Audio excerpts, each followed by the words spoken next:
like a zombie.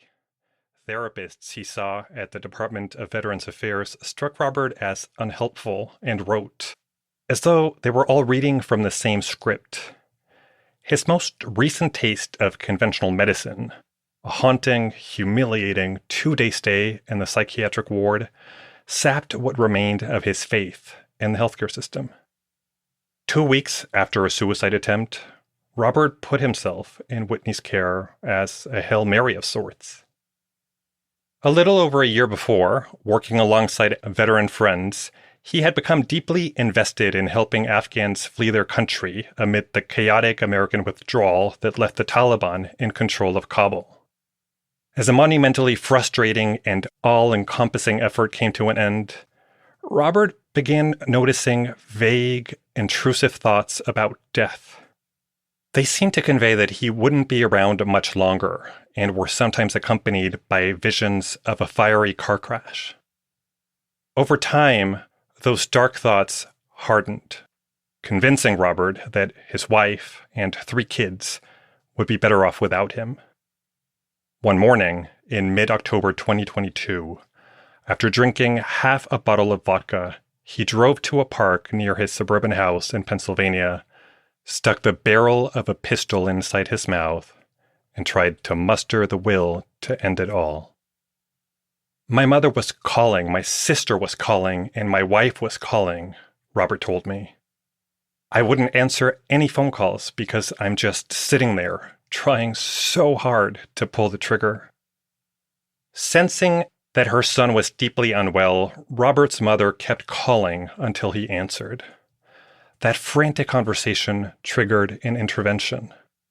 She called the police, who soon found Robert, took his weapon, and drove him to a hospital where he was placed on a suicide watch.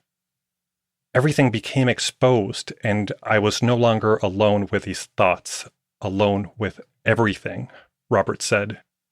I realized how much I needed help.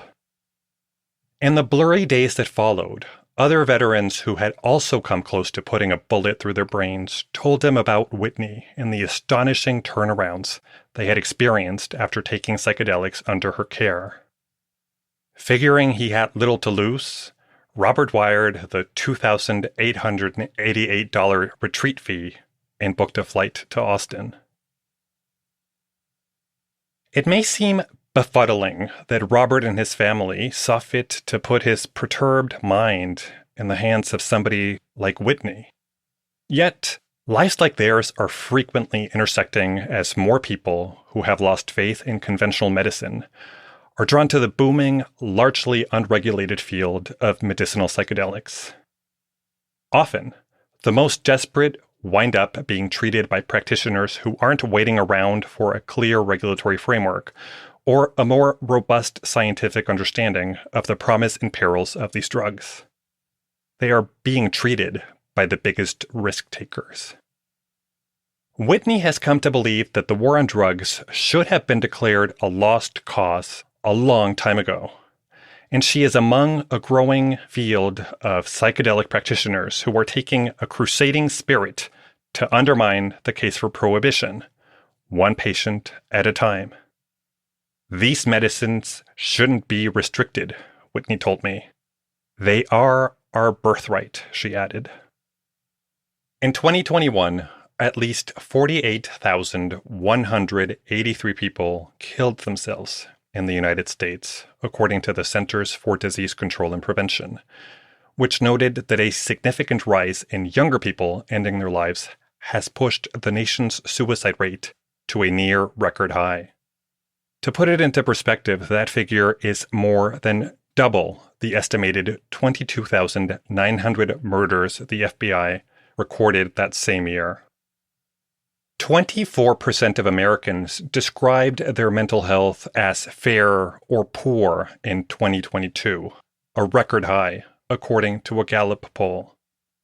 Among people between the ages of 18 and 34, it was 46%. A broad majority of Americans report feeling deeply frustrated with the mental health care system. The cost of therapy is out of reach for many, and even those with means often struggle to find timely care.